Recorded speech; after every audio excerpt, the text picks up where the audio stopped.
नमस्कार। Economics Awadh classes YouTube channel पे आपका स्वागत है। आज की क्लास में हम लोग उत्तर प्रदेश माध्यमिक शिक्षा सेवा चयन बोर्ड प्रयागराज द्वारा आयोजित प्रवक्ता चयन परीक्षा पीजीटी इकोनॉमिक्स का वर्ष 2011 में आयोजित प्रश्न पत्र सॉल्व करेंगे। इस प्रश्न पत्र का सॉल्व हम लोग व्याख्यात्मक रूप में करेंगे और इस वीडियो में 1 से लगाकर 65 क्वेश्चन सॉल्व करेंगे। सेकेंड वीडियो में आगे के क्वेश्चन सॉल्व करेंगे। यह क्वेश्चन आगामी आने वाली पीजीटी एवं टीजीटी परीक्षा के लिए महत्वपूर्ण रहने वाले हैं, तो आप लोग भी साथ साथ में क्वेश्चन पढ़िए और उसका जवाब देने की कोशिश करिए। पहला क्वेश्चन देखते हैं क्या है। न्यूनतम कुल त्याग के सिद्धांत का संबंध है ए एजवर्थ से, बी मार्शल, सी पीगू, डी उपरोक्त सभी। तो न्यूनतम कुल त्याग के सिद्धांत का संबंध जो है प्रोफेसर पीगू से है। क्या कहा प्रोफेसर पीगू ने?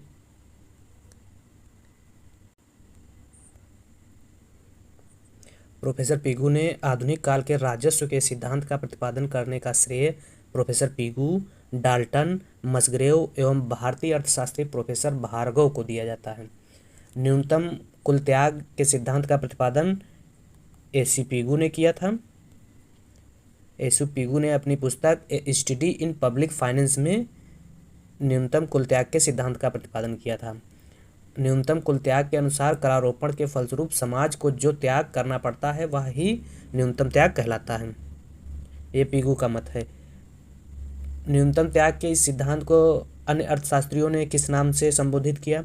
तो प्रोफेसर डाल्टन ने न्यूनतम त्याग के इस सिद्धांत को सामाजिक अधिकतम सामाजिक लाभ के नाम से संबोधित किया। प्रोफेसर डाल्टन के अनुसार क्या है कि लोक वित्त की सर्वोत्तम प्रणाली वह है जिससे राज्य अपने कार्यों के द्वारा अधिकतम सामाजिक लाभ की प्राप्ति कर सकता है। अच्छा, प्रोफेसर मसग्रेव ने इसको क्या कहा न्यूनतम कुल त्याग के सिद्धांत को? तो मसग्रेव ने न्यूनतम कुल त्याग के सिद्धांत को अधिकतम सामाजिक कल्याण का सिद्धांत कहा, जो बजट के निर्धारण से संबंधित था। अब सिद्धांत के अनुसार क्या बातें कही गई कि अधिकतम सामाजिक लाभ के अनुसार समसीमांत उपयोगिता नियम, इस सिद्धांत के अनुसार समाज को अधिकतम लाभ उस समय प्राप्त होगा जब कर से उत्पन्न सीमांत अनुपयोगिता अथवा त्याग सामाजिक व्यय से मिलने वाली सीमांत उपयोगिता अथवा लाभ के बराबर होती है। तो न्यूनतम त्याग सिद्धांत के अनुसार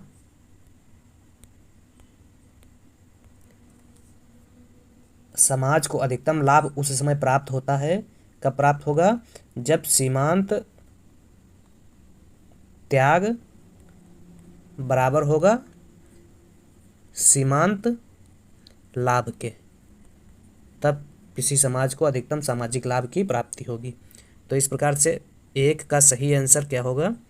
1 का सही आंसर हो जाएगा सी। अगला 2 नंबर क्वेश्चन। वर्तमान में राष्ट्रीय जनसंख्या आयोग किसके अधीन आता है? योजना आयोग, स्वास्थ्य एवं परिवार कल्याण मंत्रालय, ग्रामीण विकास, मानव संसाधन विकास मंत्रालय। तो वर्तमान में राष्ट्रीय जनसंख्या आयोग स्वास्थ्य एवं परिवार कल्याण मंत्रालय के अधीन आता है। बी सही हो जाएगा 2 का। जनसंख्या आयोग की स्थापना की अगर बात की जाए तो 11 मई वर्ष 2000 में जनसंख्या आयोग का गठन किया गया और पदेन प्रधानमंत्री जनसंख्या आयोग का अध्यक्ष होता है तथा नीति आयोग के उपाध्यक्ष इसके उपाध्यक्ष होते हैं। कार्य क्या होता है जनसंख्या आयोग का? जनसंख्या संबंधी आंकड़ों को जारी करना एवं इसके संबंध में जनसांख्यिकी अनुमानों को प्रेषित करना इसका मुख्य कार्य होता है। तो वर्तमान में जनसंख्या आयोग किसके अधीन कार्य करता है? स्वास्थ्य एवं परिवार कल्याण मंत्रालय के अधीन कार्य करता है। 2 का बी सही हो जाएगा। 3 नंबर क्वेश्चन। सही कथन है मांग की लोच से कर विवर्तन का सीधा संबंध होता है, बी मांग की लोच से कर विवर्तन का प्रतिलोम संबंध होता है, सी पूर्ति की लोच से कर विवर्तन का प्रतिलोम संबंध होता है, डी उपरोक्त में से कोई नहीं। तो मांग की लोच से कर विवर्तन का सीधा संबंध होता है, ये सही हो जाएगा। यदि वस्तु की मांग लोच अधिक लोचदार हो तो कर विवर्तन का झुकाव किससे, विक्रेता की ओर होगा। और मांग की लोच बेलोचदार होगी यदि, जैसे आवश्यक वस्तुओं के संदर्भ में, तो कर विवर्तन का झुकाव क्रेता की ओर होगा। लोचदार मांग में विक्रेता की ओर कर का झुकाव ज़्यादा होगा, और बेलोचदार आरामदायक आवश्यक वस्तुओं में मांग की लोच जब होगी तो कर का झुकाव इधर होगा, तो उस समय क्रेता की ओर कर का झुकाव होगा। इसके अलावा वस्तु की मांग की प्रकृति यदि पूर्णतः बेलोचदार होगी, अगर मांग की प्रकृति पूर्णतः बेलोचदार होगी, पूर्णतः बेलोचदार होने का मतलब हुआ एक्स अक्ष के समांतर,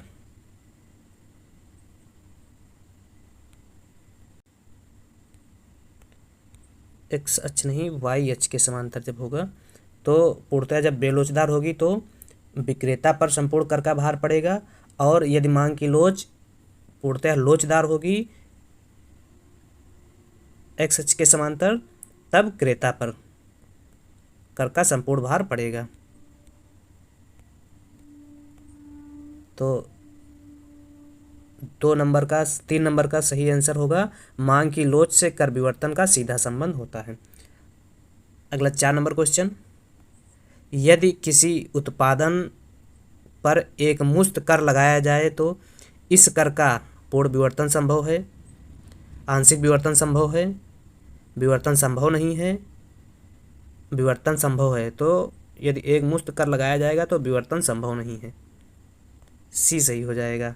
इसके अलावा यदि मांग की लोच इकाई से ज़्यादा है तो कर का भार जो है विक्रेता पर पड़ेगा, और मांग की लोच अगर अनंत है तो पूरा का पूरा कर विक्रेता वहन करेगा, और मांग की लोच अगर इकाई से कम है, इकाई ज़्यादा है और मांग की लोच कम है तो कर का अधिक भार क्रेता पर पड़ेगा, और अगर मांग की लोच 0 है तो कर का पूरा भाग क्रेता पर पड़ेगा या क्रेता वहन करेगा।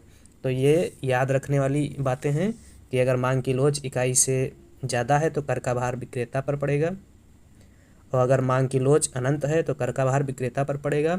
मांग की लोच इकाई से ज़्यादा है, कम है, अगर इकाई से कम है मांग की लोच तो क्रेता पर कर का भार पड़ेगा, और अगर 0 या मांग की लोच 0 के बराबर है तो क्रेता पर अधिक कर का भार पड़ेगा, अर्थात क्रेता कर का भार ज़्यादा वहन करेगा। तो ये कर विवर्तन टॉपिक से सारे क्वेश्चन पूछे गए हैं। अगला 5 नंबर क्वेश्चन, यदि मांग की लोच पूर्ति की लोच से कम हो तो कर का भार किस पे पड़ेगा, मांग की लोच पूर्ति की लोच से कम हो तो कर का भार क्रेता पर पड़ेगा। मांग की लोच पूर्ति की लोच से कम होने का मतलब हुआ ईडी कम है ईएस से, मांग की लोच पूर्ति की लोच से कम है तो क्रेता कर का भार ज़्यादा वहन करेगा और विक्रेता कम को वहन करेगा, तो क्रेता पर ज़्यादा कर का भार पड़ेगा। लेकिन यदि पूर्ति की लोच कम है और मांग की लोच ज़्यादा है तो करापात का अधिक भार विक्रेता पर और कम भार क्रेता पर पड़ेगा, ये भी याद रखने वाली चीज़ है। और अगर मांग की लोच बराबर है पूर्ति की लोच से तो कर का मौद्रिक भार क्रेता एवं विक्रेता पर समान रूप से पड़ेगा। तो यह 3 बातें थी। तो इसमें पूछा गया है क्वेश्चन में, यदि मांग की लोच पूर्ति की लोच से कम है तो कर का भार पड़ेगा, तो क्रेता पर कर का भार अधिक पड़ेगा। अगला 6 नंबर क्वेश्चन, करारोपण के कारण कीमत में सबसे अधिक वृद्धि होगी जब वस्तु का उत्पादन, तो जब वस्तु का उत्पादन ह्रासमान लागत की दशा में होगा, तो ह्रासमान लागत की दशा में जब उत्पादन हो रहा हो तो कर के कारण कीमत में सबसे अधिक वृद्धि होगी, तो सी ऑप्शन सही हो जाएगा। इसके अलावा वृद्धिमान लागत नियम के अंतर्गत उत्पादन होने पर कर का बोझ क्रेता एवं विक्रेता पर बराबर या समान रूप से पड़ेगा, और उत्पादन लागत जो है समता नियम के अंतर्गत होने पर कर का बोझ जो है क्रेता पर पड़ेगा। तो इस प्रकार से 6 का आंसर सही हो जाएगा, सी। 7 नंबर क्वेश्चन, निम्न में से सही कथन है, क्या सही कथन है, स्फीत की स्थिति में अतिरिक्त बजट की नीति होनी चाहिए, बी क्षतिपूरक राजकोषीय नीति के द्वारा मुद्रा स्फीति के दुष्प्रभाव को नियंत्रित किया जाता है। सी, क्षतिपूरक राजकोषीय नीति के द्वारा मुद्रा संकुचन के दुष्प्रभाव को नियंत्रित किया जाता है। डी, उपरोक्त तो सभी सत्य हैं। तो स्फीति की स्थिति में अतिरेक बजट की नीति होनी चाहिए। तो मुद्रास्फीति या महंगाई में अतिरेक बजट की नीति होनी चाहिए, सही कथन है।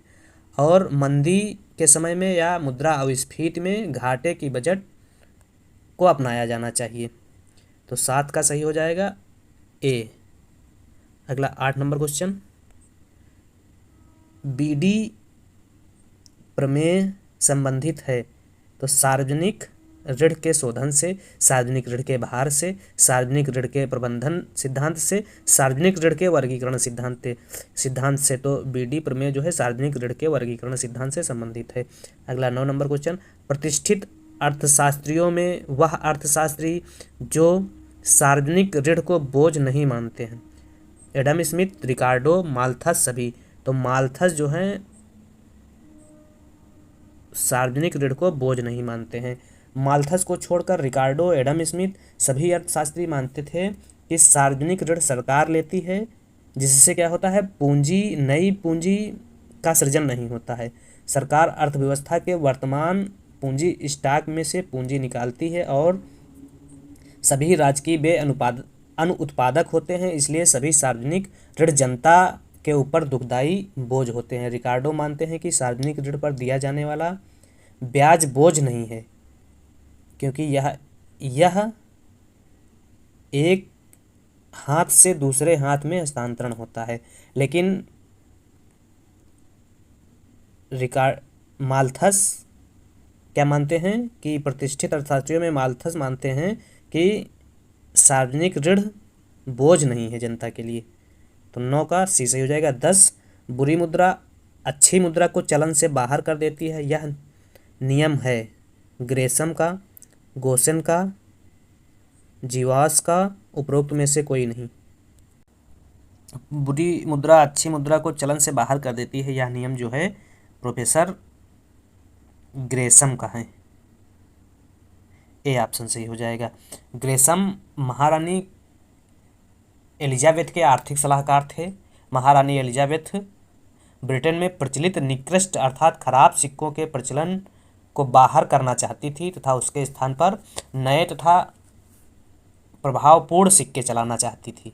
इसलिए उन्होंने अर्थव्यवस्था में बहुत अधिक मात्रा में नए सिक्के चालू किया। उनके दिमाग में यह बात थी कि लोग धीरे धीरे क्या करेंगे, घिसे पिटे तथा पुराने सिक्के को चलन से बाहर कर देंगे तथा नए सिक्के चलन में रह जाएंगे। पर उनके आशा के विपरीत हुआ, क्योंकि नए सिक्के चालू किए गए कुछ समय बाद, जब नए सिक्के चालू किए गए तो कुछ समय बाद क्या हुआ, अर्थव्यवस्था से नए सिक्के गायब होने लगे और पुराने सिक्के, घिसे पिटे सिक्के ही चलन में बने रहे। इस समस्या पर प्रकाश डालते हुए ग्रेसम ने कहा कि बुरी मुद्रा अच्छी मुद्रा को चलन से बाहर कर देती है। ग्रेसम के इस कथन को ग्रेसम का नियम कहा गया। मार्शल ने इस नियम की व्याख्या करते हुए कहा कि यदि बुरी मुद्रा मात्रा में सीमित नहीं है तो वह अच्छी मुद्रा को प्रचलन से बाहर कर देती है। ग्रेसम का यह नियम मानवीय प्रवृत्ति पर आधारित है कि व्यक्ति हर अच्छी वस्तु अपने पास रखना चाहता है और निकृष्ट वस्तु को छोड़ता चला जाता है। तो इस प्रकार से इसका आंसर ए सही हो जाएगा। और इसके अलावा गोसेन का नियम जो है सीमांत उपयोगिता और ह्रासमान सीमांत उपयोगिता नियम से संबंधित है। तो 10 का ए सही हो जाएगा। 11 नंबर क्वेश्चन, फिशर के समीकरण M V plus M dash V dash में एम व्यक्त करता है। तो एम क्या व्यक्त करता है, M V plus M dash V dash. इसमें एम जो है, एम वैधानिक मुद्रा होगी। ये फिशर के साख मुद्रा का समीकरण है। एम डैश साख मुद्रा होगी। पी सामान्य कीमत स्तर है। वी वैधानिक मुद्रा का संचलन वेग है, वैधानिक मुद्रा संचलन वेग। और वी डैश साख मुद्रा का संचलन वेग तथा टी जो है वस्तु और सेवाओं की मात्रा को दर्शा रहा है। तो पूछा गया है क्वेश्चन में एम वी बराबर M V plus M V M dash V dash में एम व्यक्त कर रहा है, तो एम क्या व्यक्त कर रहा है, वैधानिक मुद्रा, तो ए ऑप्शन सही हो जाएगा। और अगर पूछा जाता एम डैश किसे व्यक्त कर रहा है, तो एम डैश साख मुद्रा को दिखा रहा है, तो 11 का सही आंसर हो जाएगा ए। अगला क्वेश्चन 12 नंबर, राष्ट्रीय किसान नीति घोषित की गई, तो राष्ट्रीय किसान नीति की घोषणा नवंबर 2007 में की गई थी। क्या उद्देश्य था राष्ट्रीय किसान नीति घोषित करने का? किसानों को न्यूनतम शुद्ध आय को सुनिश्चित करते हुए कृषि की आर्थिक स्थिति को सुधारना था और कृषि संबंधी सभी नीतियों और कार्यक्रमों में मानवीय और लैंगिक आयामों को मुख्य धारा से जोड़ना था। इसके अलावा भूमि, जल एवं जैव विविधता तथा आनुवांशिक संसाधनों के संरक्षण व सुधार में किसानों की भागीदारी को सुनिश्चित करना था। और राष्ट्रीय किसान नीति की घोषणा कब की गई? नवंबर 2007 में की गई थी, तो 12 का ए सही हो जाएगा। अगला 13 नंबर क्वेश्चन, मुद्रा के परिमाण सिद्धांत के संदर्भ में निम्न में से सही कथन है। फिशर ने केवल मुद्रा के मांग पक्ष पर विचार किया।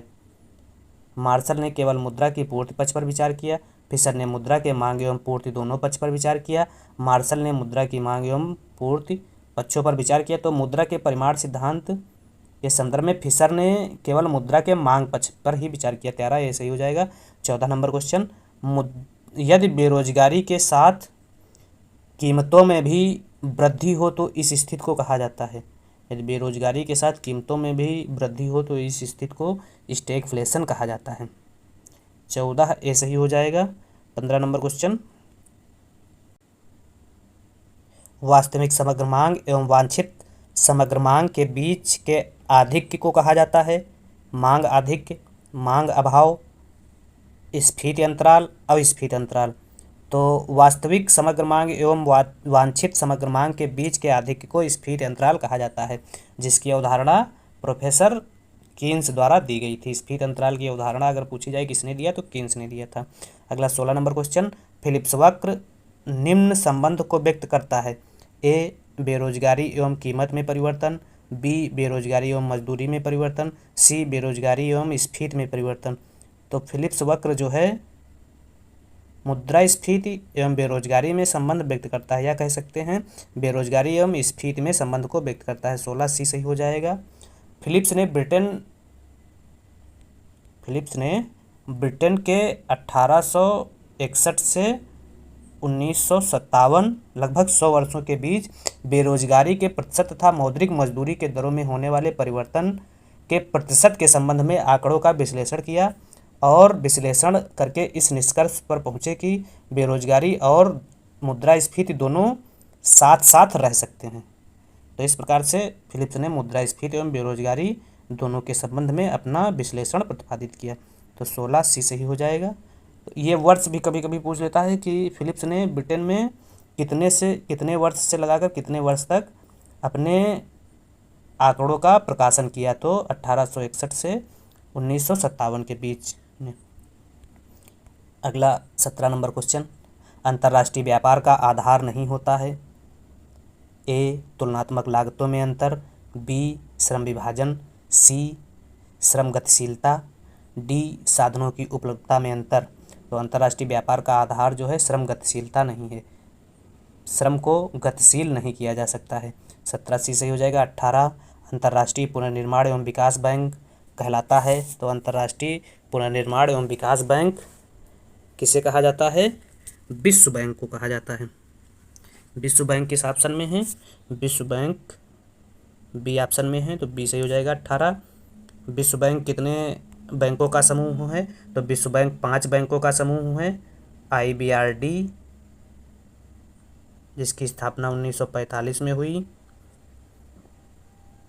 IFC जिसकी स्थापना 1956 में हुई, IDA जिसकी स्थापना 1960 में हुई, मीगा जिसकी स्थापना 1988 में हुई, और ICSID जिसकी स्थापना 1966 में हुई। और अगर वर्ल्ड बैंक की स्थापना की बात की जाए तो 1945 में हुई थी और 1947 से वर्ल्ड बैंक ने कार्य चालू किया था। आईबीआरडी और आईडीए को संयुक्त रूप से वर्ल्ड बैंक की संज्ञा दी जाती है, जिसमें आईडीए को सॉफ्ट लोन विंडो कहा जाता है, जो रियायती दर पर क्या होता है, ऋण देता है। वर्तमान में अगर विश्व बैंक के प्रबंध निदेशक की बात की जाए तो डेविड मालपास हैं। David Malpass.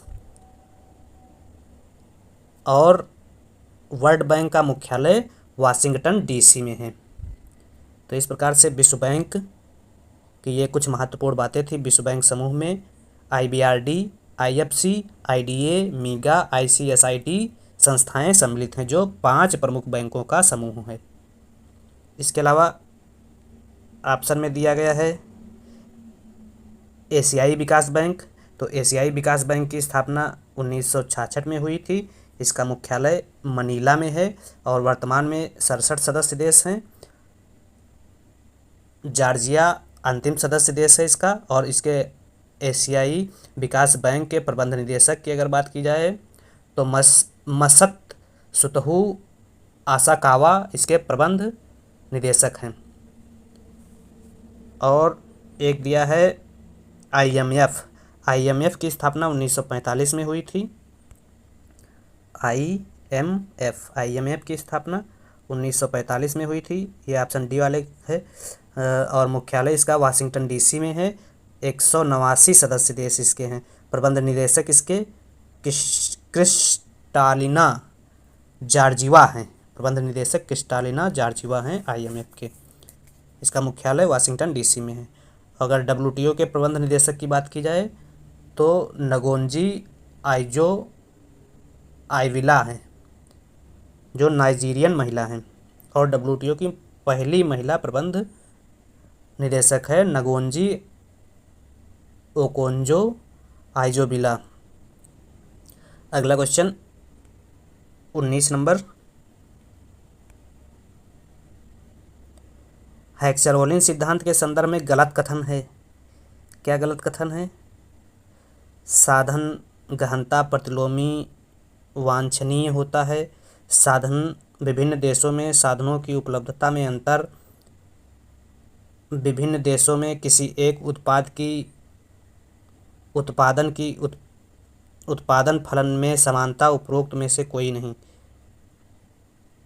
तो 19 का सही आंसर हो जाएगा विभिन्न देशों में किसी एक उत्पाद की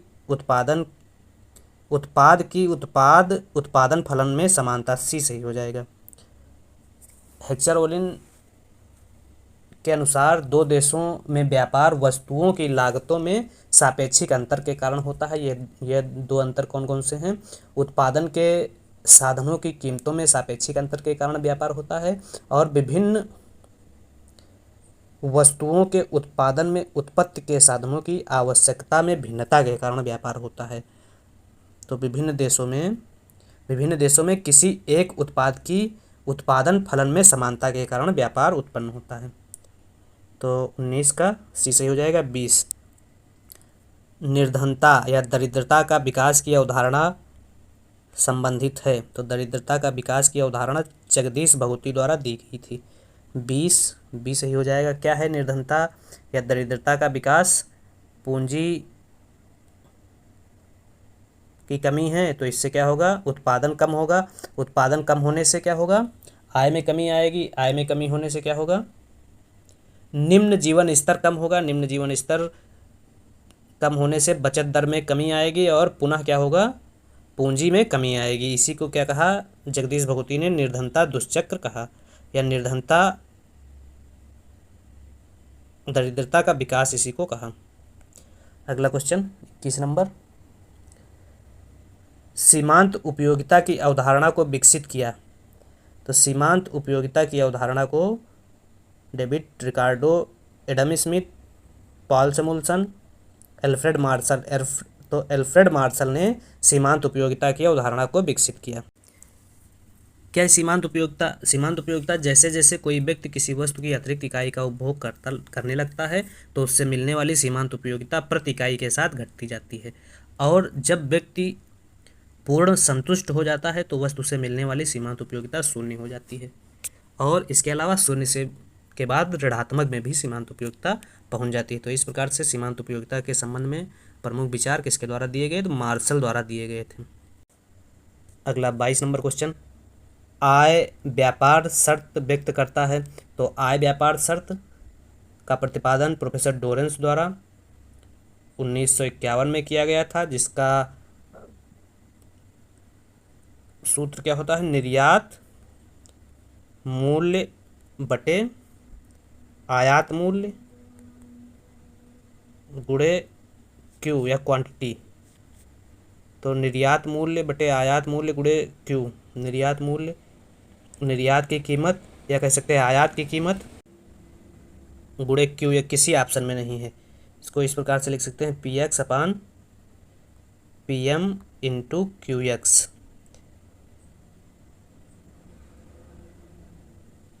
तो यह किसी ऑप्शन में नहीं, तो इसका मतलब उपरोक्त में से कोई नहीं, डी सही हो जाएगा।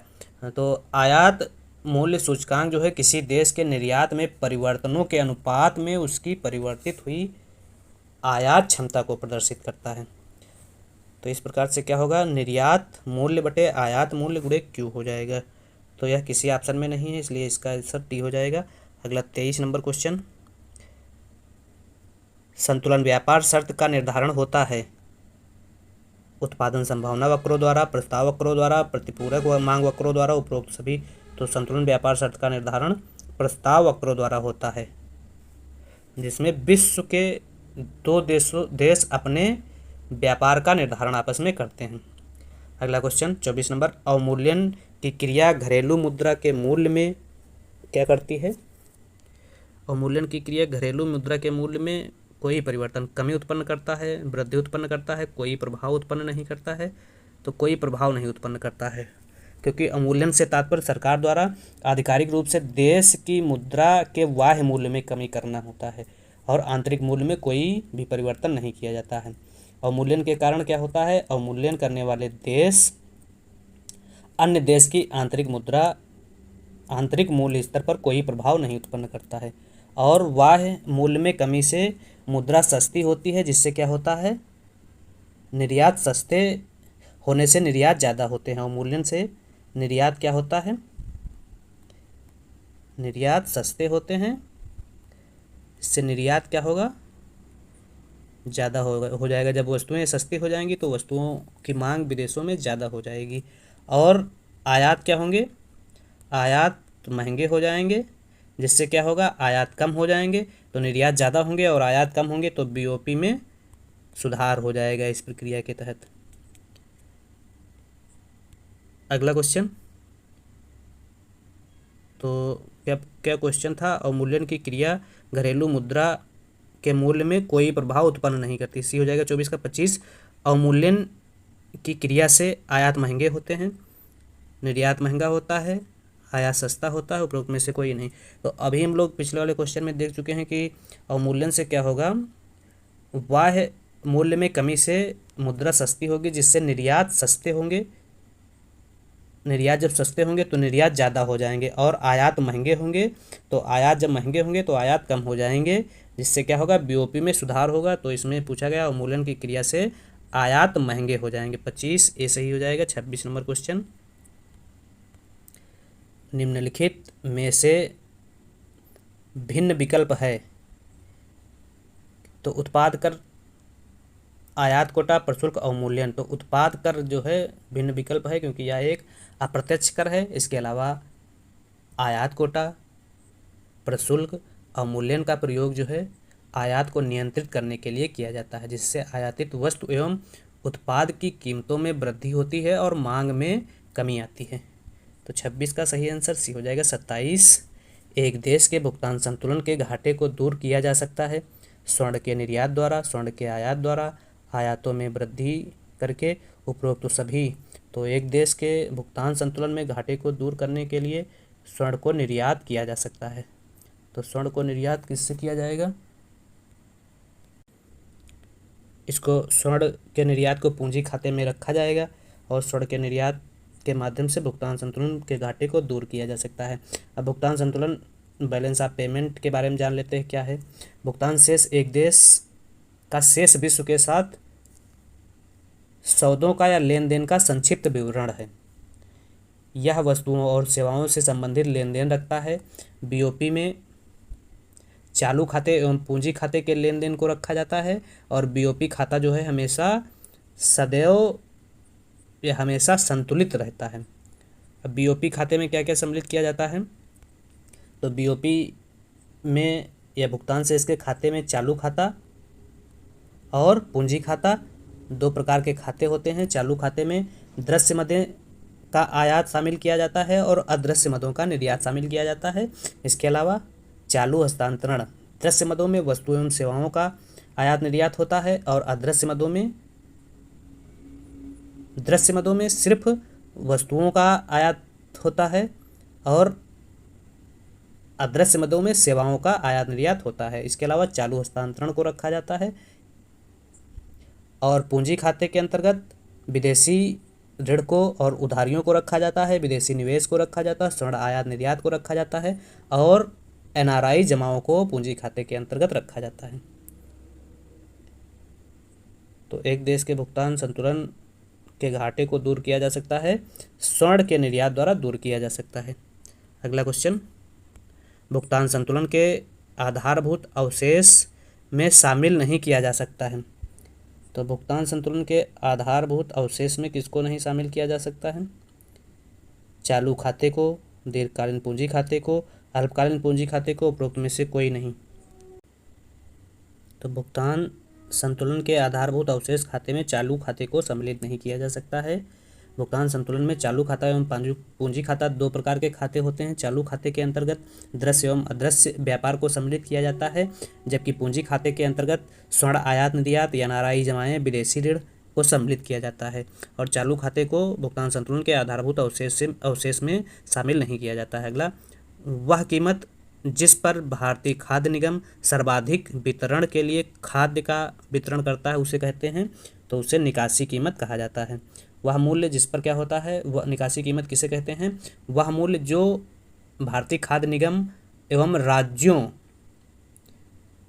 द्वारा अधिकृत एजेंसियों को अनाज देने के बाद प्राप्त करता है, उसी को क्या कहते हैं? निकासी मूल्य कहते हैं। या कह सकते हैं वह मूल्य जिस पर केंद्र सरकार केंद्रीय भंडारों से सार्वजनिक वितरण प्रणाली के अंतर्गत उचित मूल्य की दुकान को अनाज निर्गमित करता है, ऐसी कीमत को निकासी कीमत कहा जाता है। इसके अलावा निकासी कीमत के अलावा एक न्यूनतम समर्थन मूल्य होता है, एमएसपी होता है। तो एमएसपी के बारे में जान लेते हैं। एमएसपी क्या है? वह मूल्य जिस पर सरकार किसानों द्वारा बेची जाने वाली अनाज की संपूर्ण मात्रा क्रय करने के लिए तैयार होती है, उसे क्या कहते हैं? निकासी मूल्य कहते हैं। एमएसपी की घोषणा सरकार द्वारा फसल बुआई के पूर्व की जाती है, जिससे किसान फसल उत्पादन संबंधी निर्णय ले सकें। और वर्तमान में लगभग 23 फसलों का एमएसपी मूल्य निर्धारित किया जाता है। एमएसपी का निर्धारण कृषि लागत एवं मूल्य आयोग की सिफारिश पर किया जाता है।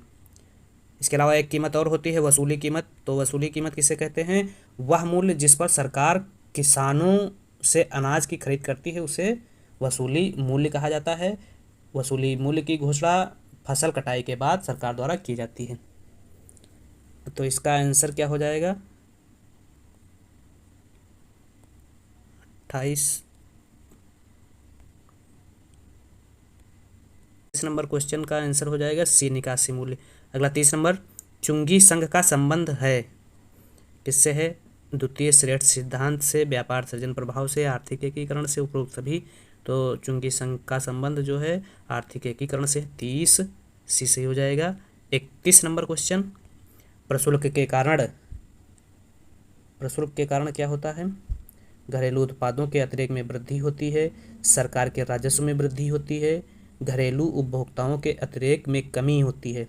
तो यह सभी सही हैं, क्योंकि प्रशुल्क के कारण घरेलू उत्पादकों के अतिरेक या बचत में वृद्धि होती है, सही है। सरकार के राजस्व में वृद्धि होती है, प्रशुल्क जब लगाएगी गवर्नमेंट तो उसके राजस्व में वृद्धि होगी, यह भी सही है। और घरेलू उपभोक्ताओं के अतिरेक में कमी होती है। प्रशुल्क लगने से वस्तुएं महंगी हो जाएगी, जिससे घरेलू उपभोक्ताओं के बचत में कमी आएगी। तो तीनों बातें सही हैं प्रशुल्क के बारे में। अगला 32 नंबर क्वेश्चन, अंतर्राष्ट्रीय तरलता व्यक्त करता है। अंतर्राष्ट्रीय स्वर्ण भंडार को, अंतर्राष्ट्रीय व्यापार को, विदेशी विनिमय आपूर्ति को। तो अंतर्राष्ट्रीय तरलता जो है विदेशी विनिमय आपूर्ति को व्यक्त करता है। 32 सही हो जाएगा आंसर। 33 IMF के संदर्भ में सही कथन है। क्या सही कथन है IMF के संदर्भ में? यह विकासशील देशों के विकास के लिए ऋण देता है। बी, यह भुगतान संतुलन में असंतुलन को दूर करने के लिए ऋण देता है। सी, यह अर्धविकसित देशों के विकास के लिए ऋण देता है। उपरोक्त सभी सही हैं। तो IMF जो है भुगतान संतुलन में असंतुलन को दूर करने के लिए ऋण देता है। जो अल्पकालीन ऋण होता है, क्या होता है? अल्पकालीन ऋण होता है। और IMF द्वारा वर्ल्ड इकोनॉमिक आउटलुक रिपोर्ट प्रकाशित की जाती है और विनिमय दरों में स्थायी तुलना इसका मुख्य उद्देश्य होता है। स्थापना की अगर बात की जाए तो 1945 में IMF की स्थापना हुई थी। 1947 से इसने कार्य चालू किया था और वर्तमान में 189 सदस्य देश हैं और मुख्यालय वाशिंगटन DC में है। मुख्य उद्देश्य या कार्य क्या है? भुगतान असंतुलन की समस्या को दूर करने के लिए अल्पकालीन ऋण उपलब्ध कराना, किसको? अल्पविकसित देशों को। अगला क्वेश्चन 34 नंबर, निम्न में से सही कथन है। गैट एक वैधानिक संस्था नहीं है। सही है, गैट एक वैधानिक संस्था नहीं है, यह सही है। WTO में वस्त्र व्यापार शामिल है, यह भी सही है। WTO में वस्त्र व्यापार को शामिल किया जाता है और WTO में कृषि व्यापार को भी शामिल किया जाता है, यह भी सही है। तो कुल मिला के तीनों ऑप्शन सही हैं। तो इस प्रकार से 34 का D हो जाएगा। GATT, general agreement tariff and trade, जिसकी स्थापना गैट,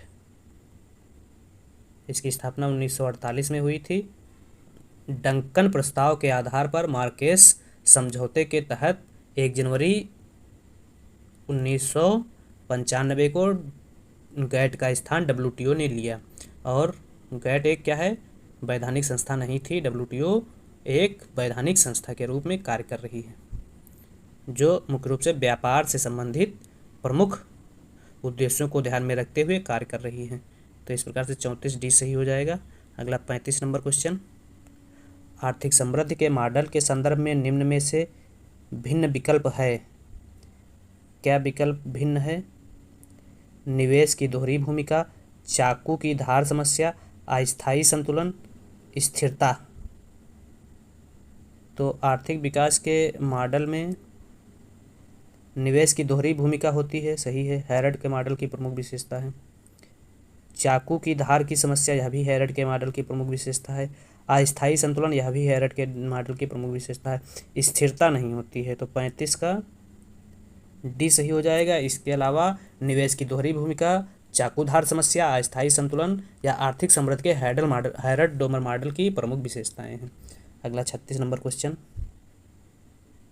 हैरड के आर्थिक समृद्धि मॉडल में उत्पादन फलन का स्वरूप है। कैसा है उत्पादन फलन का स्वरूप? स्थिर साधन अनुपात वाला, परिवर्तनशील साधन अनुपात वाला, कार्प डगलस उत्पादन फलन, उपरोक्त में से कोई नहीं। तो हैरड के आर्थिक समृद्धि मॉडल में उत्पादन फलन का स्वरूप परिवर्तनशील साधन अनुपात वाला है। 36 B सही हो जाएगा। क्या है हैरड मॉडल की कुछ विशेषताएं हैं। हैरड मॉडल जो है पूंजीवादी औद्योगिक अर्थव्यवस्था में लागू होता है। राज्य एवं सरकार का कोई हस्तक्षेप नहीं होता है। अर्थव्यवस्था में द्विक्षेत्रीय अर्थव्यवस्था है। शुद्ध निवेश ही कुल निवेश है। निवेश तत्काल आय का रूप धारण करती है। सीमांत बचत प्रवृत्ति, औसत बचत प्रवृत्ति समान एवं स्थिर होती है। एपीएस एमपीएस का मूल्य इकाई से कम होता है। आय पूंजी गुणांक स्थिर होता है और K/L पूंजी श्रम अनुपात स्थिर होता है। तकनीक प्रगति स्थिर है। जनसंख्या वृद्धि एक बहिर्जात कारक है। K/L सहजातीय समरूप है और कीमतें स्थिर होती हैं। अगला क्वेश्चन, निम्न में सही कथन है। कौन सा कथन सही है?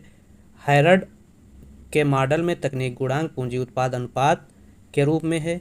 यही सही है।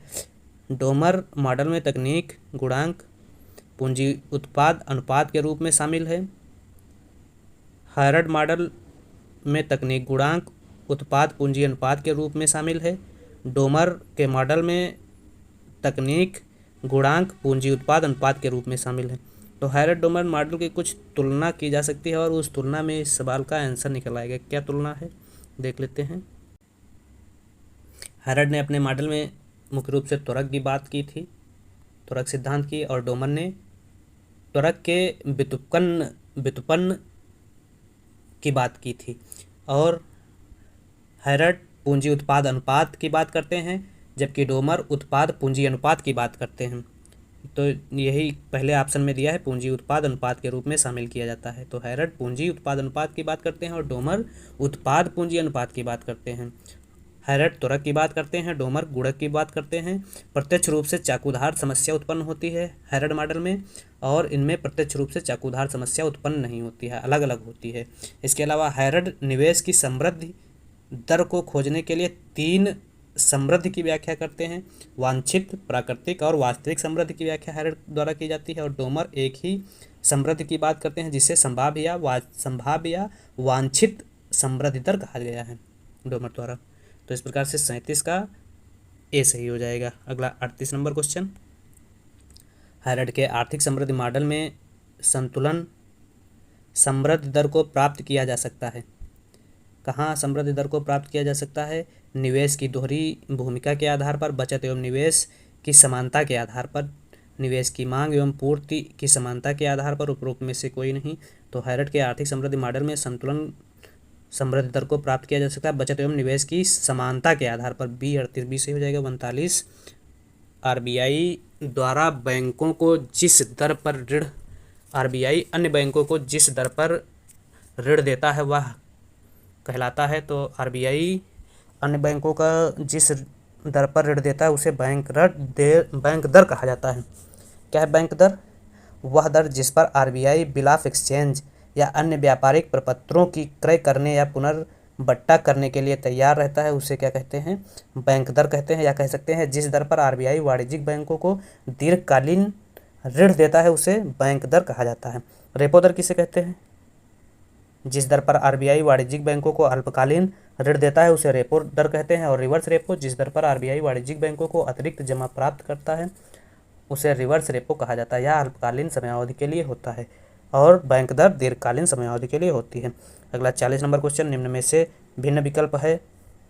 तो सेबी, नाबार्ड, आईबीआरडी, सिडबी, सेबी। तो सेबी भिन्न विकल्प है। क्यों? क्योंकि सेबी जो है शेयर मार्केट से संबंधित है, बाकी नाबार्ड, सिडबी, आईबीआरडी जो है बैंकिंग प्रणाली के तहत है या बैंकिंग संस्थाएं हैं। अगला 41 नंबर क्वेश्चन। भारत में राष्ट्रीय आय की गणना करने वाली संस्था है योजना आयोग, वित्त आयोग, आरबीआई, केंद्रीय सांख्यिकी संगठन। तो केंद्रीय सांख्यिकी संगठन भारत में राष्ट्रीय आय की गणना करती है। अगला 42 नंबर क्वेश्चन। भारत में कुल बचत में सर्वाधिक योगदान होता है घरेलू क्षेत्र का, निजी क्षेत्र का, सार्वजनिक क्षेत्र का, विदेशी क्षेत्र का। तो भारत में सर्वाधिक बचत में सर्वाधिक योगदान जो है घरेलू क्षेत्र का होता है। 42 ऐसे हो जाएगा। 43 इरडा का संबंध है औद्योगिक क्षेत्र से, बैंकिंग क्षेत्र से, बीमा क्षेत्र से, अधसंरचना क्षेत्र से। तो इरडा बीमा क्षेत्र से संबंधित प्रमुख संस्था है।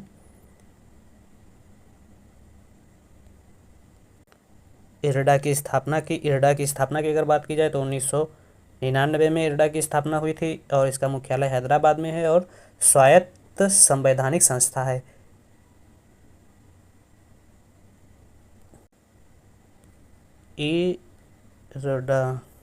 IRDA insurance regulatory development authority जो बीमा विनियामक संस्था के रूप में कार्य करती है। अगला क्वेश्चन क्या है? 44 नंबर क्वेश्चन। राष्ट्रीय विनिवेश निधि संबंधित है। तो राष्ट्रीय विनिवेश निधि सार्वजनिक क्षेत्र से, निजी क्षेत्र से, दोनों से कोई नहीं। तो राष्ट्रीय विनिवेश निधि जो है सार्वजनिक क्षेत्र से संबंधित है। 44 से सही हो जाएगा। 45 वर्तमान में भारत के राष्ट्रीय आय में सबसे अधिक योगदान होता है। तो वर्तमान में भारत में राष्ट्रीय आय के रूप में सबसे ज़्यादा योगदान सेवा क्षेत्र का है जो लगभग 54% के आसपास है। सेकेंड नंबर पे विनिर्माण या उद्योग का है जो 28% है और थर्ड नंबर पे कृषि का है जो 18% है। सबसे ज़्यादा 54% है किसका, सेवा क्षेत्र का। और स्वतंत्रता के समय बिल्कुल इसकी विपरीत स्थिति, सबसे ज़्यादा कृषि का योगदान अर्थव्यवस्था में था और सबसे कम सेवा क्षेत्र का था। वर्तमान में सबसे ज़्यादा सेवा क्षेत्र का है और सबसे कम कृषि क्षेत्र का योगदान भारत की जीडीपी में है। अगला क्वेश्चन 46 नंबर, भारत का वह राज्य जिसकी प्रति व्यक्ति आय न्यूनतम है। तो बिहार की प्रति व्यक्ति आय सबसे कम है और गोवा की सबसे ज़्यादा है। अगला 47 नंबर, भारत सरकार के बजट में कुल घाटे में सबसे अधिक अंश रहता है। तो भारत सरकार के बजट के कुल घाटे में सबसे ज़्यादा अंश जो है राजकोषीय घाटे का रहता है। और क्यों, क्योंकि राजकोषीय घाटे में समस्त प्रकार की उधारियों को रखा जाता है। अगर राजकोषीय घाटे के सूत्र की बात की जाए तो कुल व्यय माइनस राजस्व प्राप्तियाँ प्लस ऋणों की वसूली प्लस अन्य प्राप्तियों को रखा जाता है। इसके अलावा राजस्व घाटा किसे कहा जाता है, तो राजस्व घाटा होता है राजस्व व्यय माइनस राजस्व प्राप्तियाँ। इसके अलावा प्राथमिक घाटा, प्राथमिक घाटा में होता है राजस्व राजकोषीय घाटा। प्राथमिक घाटा बराबर होता है प्राइमरी डिफिसिट राजकोषीय घाटा माइनस ब्याज भुगतान। इंपॉर्टेंट है, पूछा जाता है। और प्रभावी घाटा किसे कहा जाता है, प्रभावी घाटा होता है राजस्व घाटा माइनस पूंजी संपत्तियों के सृजन में अनुदान। तो घाटे के संबंध में हम एक वीडियो पहले से ही बना चुके हैं, आप लोग देख लीजिए अगर नहीं देखे हैं। अगला क्वेश्चन, तो 47 नंबर का आंसर सही हो जाएगा राजकोषीय घाटा डी। 48 नंबर, भारत में आशा योजना का संबंध है। तो आशा योजना का संबंध ग्रामीण क्षेत्र में स्वास्थ्य सेवाओं के विकास से, बी ग्रामीण क्षेत्र में महिला सशक्तिकरण से, सी ग्रामीण क्षेत्र में बाल कल्याण से, उपरोक्त सभी। तो आशा का संबंध जो है ग्रामीण क्षेत्र में स्वास्थ्य सेवाओं से है। तो ग्रामीण क्षेत्र में स्वास्थ्य सेवाएं, ए ऑप्शन सही हो जाएगा। 49 नंबर, भारत में स्टाम्प शुल्क है। भारत में स्टाम्प शुल्क आरोपण केंद्र सरकार द्वारा किया जाता है परंतु संग्रहण राज्य सरकार करती है और राज्य सरकार अपने पास रख लेती है। स्टाम्प शुल्क के अलावा समाचार पत्रों पर कर, सौंदर्य प्रसाधन पर कर को इसमें रखा जाता है। तो 49 का ए सही हो जाएगा। इसके अलावा केंद्र सरकार द्वारा लगाया गया कर और वसूला गया कर और केंद्र अपने पास ही रख लेती है, उसमें निगम कर एवं सीमा कर को शामिल किया जाता है।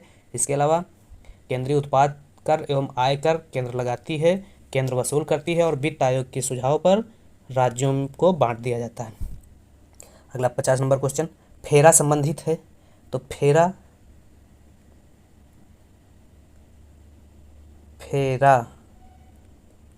Foreign exchange regulation act. तो फॉरेन विदेशी विनिमय प्रबंधन से या संस्थान एक्ट या अधिनियम, विदेशी विनिमय प्रबंधन अधिनियम। तो बी सही हो जाएगा, बी सही हो जाएगा। फेरा की स्थापना कब हुई थी, 1973 में हुई थी। और फेरा का स्थान फेमा ने लिया। FEMA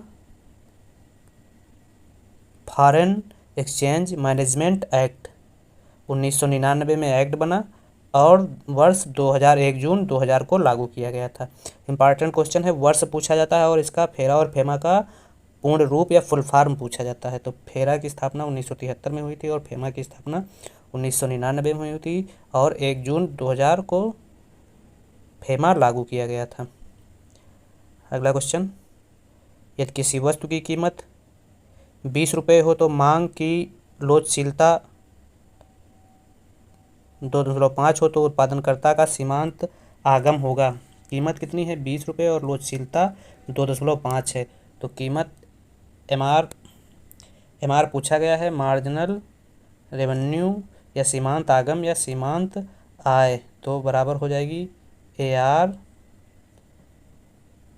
1 - 1/E। तो AR कितना दिया गया है, AR 20 दिया गया है क्वेश्चन में, 1 - 1/2.5 दिया है। तो 20, तो ये 1 तो ये 2, तो 1.5 घट जाएगा। 2.5 में से 1 घटेगा तो 1.5 बटे 2.5 हो जाएगा। तो ये कट जाएगा। तो ये कटने पर बचेगा, ये दशमलव हटेगा तो यहाँ 5, यहाँ 3 बचेगा, यहाँ 5 बचेगा।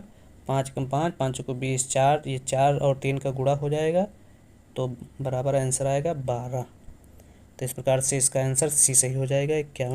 52 नंबर, भारत में रुपए की परिवर्तनीयता लागू है केवल चालू खाते पर, केवल पूंजी खाते पर, दोनों खाते पर, किसी खाते पर नहीं तो दोनों खाते पर, पूंजी खाते पर और चालू खाते पर, दोनों पे लागू है। मुद्रा की पूर्ति में व्यापक मुद्रा है, तो मुद्रा की पूर्ति में व्यापक मुद्रा M3 को कहा जाता है। M3 व्यापक मुद्रा है, सी ऑप्शन सही हो जाएगा। M0 को क्या कहा जाता है? आरक्षित मुद्रा या आधार मुद्रा, और M1 को संकीर्ण मुद्रा कहा जाता है। मुद्रा गुणक क्या होता है? मुद्रा गुणक मनी मल्टीप्लायर M3/M0 बृहद मुद्रा बटे उच्च शक्तिमान मुद्रा को मुद्रा गुणक कहा जाता है। अगला क्वेश्चन, भारत में आयात बिल में सर्वाधिक हिस्सा है, तो भारत के आयात बिल में सर्वाधिक हिस्सा पेट्रोलियम पदार्थ का है। 54 बी से हो जाएगा। 55 सरकारी प्रतिभूतियों का संबंध होता है, तो सरकारी प्रतिभूतियों का संबंध ए प्रतिभूति बाजार से, बी गिल्टेज बाजार से, सी पूंजी बाजार से, डी शेयर बाजार से, तो गिल्टेज बाजार से है। 55 बी से हो जाएगा। 56 निम्न में से किस अर्थशास्त्री ने अंतर्राष्ट्रीय व्यापार में संरचनात्मक नीति का समर्थन किया? तो हैमिल्टन एवं लिस्ट ने संरचनात्मक नीति का समर्थन किया। हैमिल्टन एवं लिस्ट ने संरचनात्मक नीति का समर्थन करते हुए बताया कि शिशु उद्योग का संरक्षण करो और युवा उद्योग को प्रतिस्पर्धा के लिए छोड़ दो। तो इस प्रकार से संरचनात्मक नीति का समर्थन ए हैमिल्टन तथा एफ लिस्ट द्वारा किया गया था। अगला क्वेश्चन, वर्तमान समय में विनिर्माण क्षेत्र में लघु इकाइयों के लिए निवेश की निर्धारित सीमा कितनी है? तो वर्तमान समय में विनिर्माण क्षेत्र के लिए लघु इकाइयों की निवेश की सीमा 5 करोड़ रुपए है, और वर्ष 2020 में MSME की नई परिभाषा निर्धारित की गई है सरकार द्वारा। क्या है MSME की नई परिभाषा, जान लेते हैं। अब जो MSME की नई परिभाषा निर्धारित की गई है वह निवेश और टर्नओवर के आधार पर निर्धारित की गई है, जो विनिर्माण एवं सेवा क्षेत्र के लिए समान रूप से है, जिसमें सूक्ष्म उद्योग के लिए निवेश की अधिकतम सीमा 1 करोड़ रुपया जिसमें निवेश होगा वह सूक्ष्म उद्योग कहा जाएगा, और 5 करोड़ का व्यापार करेगा। 1 करोड़ निवेश और 5 करोड़ का व्यापार तो सूक्ष्म उद्योग कहा जाएगा। इसी प्रकार से लघु उद्योग 1 से 10 करोड़ तक का निवेश और 5 से 50 करोड़ का व्यापार अगर कर रहा है कोई उद्योग तो उसे क्या कहा जाएगा? लघु उद्योग। और मध्यम उद्योग में 10 से 20 करोड़ तक का निवेश और 50 से 100 करोड़ तक का टर्नओवर या व्यापार कर रहा है तो उसे मध्यम उद्योग कहा जाएगा। यह निर्माण एवं सेवा क्षेत्र दोनों क्षेत्रों के लिए लागू है। सूक्ष्म, लघु एवं मध्यम। सूक्ष्म उद्योग किसे कहा जाएगा? 1 करोड़ तक का निवेश और 5 करोड़ तक का टर्नओवर। लघु उद्योग में 1 से 10 करोड़ तक का निवेश और 5 से 50 करोड़ का टर्नओवर, और मध्यम उद्योग में 10 से 20 करोड़ का निवेश और 50 से 100 करोड़ का टर्नओवर। ऐसे उद्योगों को सूक्ष्म, लघु एवं मध्यम उद्योगों की श्रेणी में रखा जाएगा। अगला क्वेश्चन, निम्न में से वर्तमान जनसंख्या नीति का उद्देश्य नहीं है? मातृत्व मृत्यु अनुपात में कमी लाना है, शिशु मृत्यु दर में कमी लाना यह भी है, संक्रमण रोगों का रोकथाम एवं नियंत्रण यह नहीं है। तो 58 सी सही हो जाएगा। 59 नंबर, वर्तमान समय में खुदरा बाजार में FDI के लिए अनुपात इक्विटी निवेश की सीमा है, तो 100% है अनुपात इक्विटी निवेश की सीमा। अगला, निम्न श्रेणी के लिए केंद्रीय प्रवृत्ति का उपयुक्त माप है, तो उपयुक्त माप केंद्रीय प्रवृत्ति का माध्य हो जाएगा। 60 ऐसा ही हो जाएगा। 61 अपकिरण गुणांक का मान व्यक्त होता है, तो अपकिरण गुणांक का मान जो है मानक विचलन बटे माध्य गुणे 100, तो मानक विचलन बटे माध्य गुणे 100, मानक विचलन बटे माध्य गुणे 100 बी ऑप्शन में है। 61 बी सही हो जाएगा। 62 नंबर क्वेश्चन, एक वितरण के वक्र का आकार मध्यम शीर्ष वाला होगा जब, तो एक वितरण का आकार मध्यम शीर्ष वाला कब होगा? जब गामा बराबर 3 और बीटा बराबर 0 होगा। गामा बराबर 3 और बीटा बराबर 0 किस ऑप्शन में है? गामा बराबर 3, बीटा बराबर 0, बी ऑप्शन सही हो जाएगा। अगला, यदि किसी श्रेणी के सभी मानों को 4 से गुणा कर दिया जाए तो सहसंबंध गुणांक का मान हो जाएगा, तो इसमें कोई नहीं होगा। अगला, यदि एक प्रतिगमन गुणांक का मान 1 से अधिक हो तो दूसरे प्रतिगमन गुणांक का मान 1 से कम होगा, 64, बी सही हो जाएगा। 65, किसी एक वर्ष में विभिन्न कृषि उत्पादों के उत्पादन मात्रा को व्यक्त करने के लिए उपयुक्त आरेख है। तो एक वर्ष में विभिन्न कृषि उत्पादों के उत्पादन मात्रा को व्यक्त करने के लिए उपयुक्त आरेख जो है वृत्तचित्र है, वृत्तचित्र है। इसके अलावा विभिन्न वर्षों में कृषि उत्पादन वितरण की बात की जाती है तो ऐसे संदर्भ में या इसके लिए दंडारेख उपयुक्त होगा। तो इसमें कृषि उत्पादन की मात्रा को व्यक्त करने के लिए उपयुक्त जो आरेख का सहारा लिया जाता है वह है वृत्तचित्र।